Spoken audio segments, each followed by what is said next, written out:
If you're starting to think about your summer plans as a high school student, don't worry, you still have time to come up with something. Even if you were to start doing this in the middle of the summer, you would still have time to do something. What you need to do is prioritize what tasks you should be doing this summer based off of your timeline.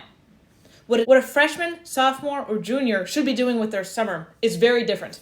And even between juniors, a lot depends on whether or not you've taken your SAT already.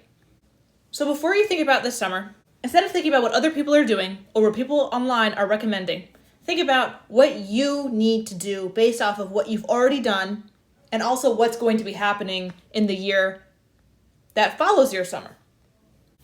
This video assumes that you have looked into internships already and they didn't work out, or they're none available in your area. And if you haven't already looked into that and applied or given it a shot, you should do that. Figured that was kind of obvious, and I didn't want this to be a repetition of information you already knew. What you're going to do is consider summer research programs or course programs. Basically, every college and university has them. You can take classes in subjects that you're interested in. This is helpful not only to show that you are really dedicated to what you want to do, it also shows colleges that you've tried out the subject that you're applying for, which some of them like to see if you're applying for a specific program, such as a CS or a business program. If you're applying to a liberal arts school that doesn't require you to apply to a specific school within the university, then this probably is not as important to you. The other thing that's good about this is that if you decide to do your own independent research project, which we'll get to at the end of the video, after taking a course, having had course experience in a subject that you plan to research can really help you come up with an engaging project and give you the skills that you need in order to complete that project. It enhances the quality of the questions that you can ask and makes it such that you might actually be able to answer them in interesting ways. If cost is a consideration for you, look into community college courses. A lot of community colleges offer summer classes. You could also consider turning your current volunteering into a full-time job. And obviously when I say job, I don't mean a full-time job. I mean into something that you do for more hours than you're doing it now. For example, let's say right now you run a tutoring business, just like me.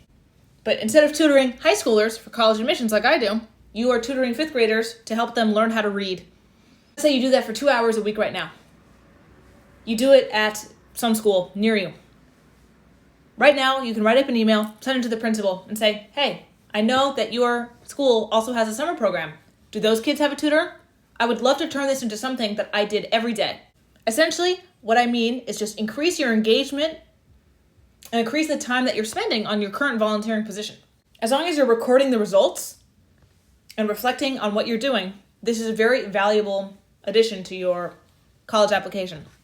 This would be best if your volunteering position is something that is self-initiated. For example, if you're working at a food bank, putting in more hours at the food bank, that's fantastic. But what would look better on college applications would be if you were to initiate a project yourself and then take it to completion yourself over your free time during the summer. Something else to consider is an independent research project in the humanities. Obviously, if you have access to a lab, you can do this for STEM, but it's a bit easier if you're just a humanities student. So independent research project. Research online using academic papers, libraries, etc., and write a research paper on something you're interested in. The goal would be to publish it. Even if you can't publish it, it's still valuable experience and still shows colleges that you're trying to do things with your free time and that you're engaging with your interests, but it would be best if you could publish it somewhere. There's a special edge for international students with this option. So I work as a tutor and YouTuber as my part-time job. My full-time job right now is I'm a graduate student at Harvard. For my full-time job, I will actually be doing research at an archive this summer in a foreign country. I won't specify which for privacy reasons, but I'll just tell you that I really had to struggle to get the money to go and access this archive. And that the very act of accessing an international archive gives you so much source material to work with that actual scholars and actual graduate students work with in reality. Let's just say you're American and you live in Washington, D.C. You can go to the Library of Congress and access real newspapers from 1795. Just opening one of those newspapers and writing a research paper on one of the advertisements you see would be incredibly impressive. This is doubly so for international students because it involves working with a foreign language. But this is a really great opportunity for international students who do not have access to the opportunities offered in the United States to make them stand out in their applications. Again, I assumed that internships didn't work for you. But instead of large internships, let's not think about Google and Facebook. Think about cold emailing local businesses or journalists. I actually did this as an undergrad once. There was a newspaper that I was interested in writing in because it covered North Korea. And I was really interested in North Korea at the time. So I just emailed the guy and I said, hey, I noticed that you run this newspaper about North Korea. I don't know anything about journalism, but I'm really interested in North Korea. Could I please intern for you? He emailed me back and we had an interview immediately and he offered me a position. Now, it didn't work out because of the pandemic, but the point is, people are actually really receptive to young people who have an interest and want to do something.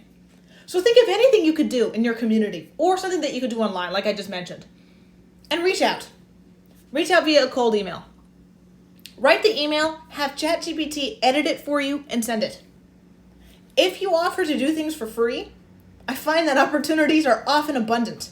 To enjoy your summer, college is temporary, but memories and personal growth are forever. So even if you are doing activities, make sure to balance them out with sleep, friends, family, and anything you might like to do with your free time, like RoomWorld. This is my RoomWorld colony right now. I'm very excited. I just got a DLC because it was on sale, so I'm working with the religion function. It's so much fun, and I finally have a colony that's a small size, so we're not having food problems, and everyone is armed. We're not having any sorts of issues. It's been really fun. I'm thinking about treating myself to the royalty DLC if I don't get demonetized and I actually get my advertisement payout, which should be coming in a month if I don't get demonetized, which, if you were wondering why that was happening, feel free to follow me on Instagram. I'll leave my handle in the comments. Thank you for watching. Please leave any questions in the comments, and I'm actively looking for video ideas. So this is your best opportunity to leave them because I have absolutely nothing planned, so I might actually take your suggestion.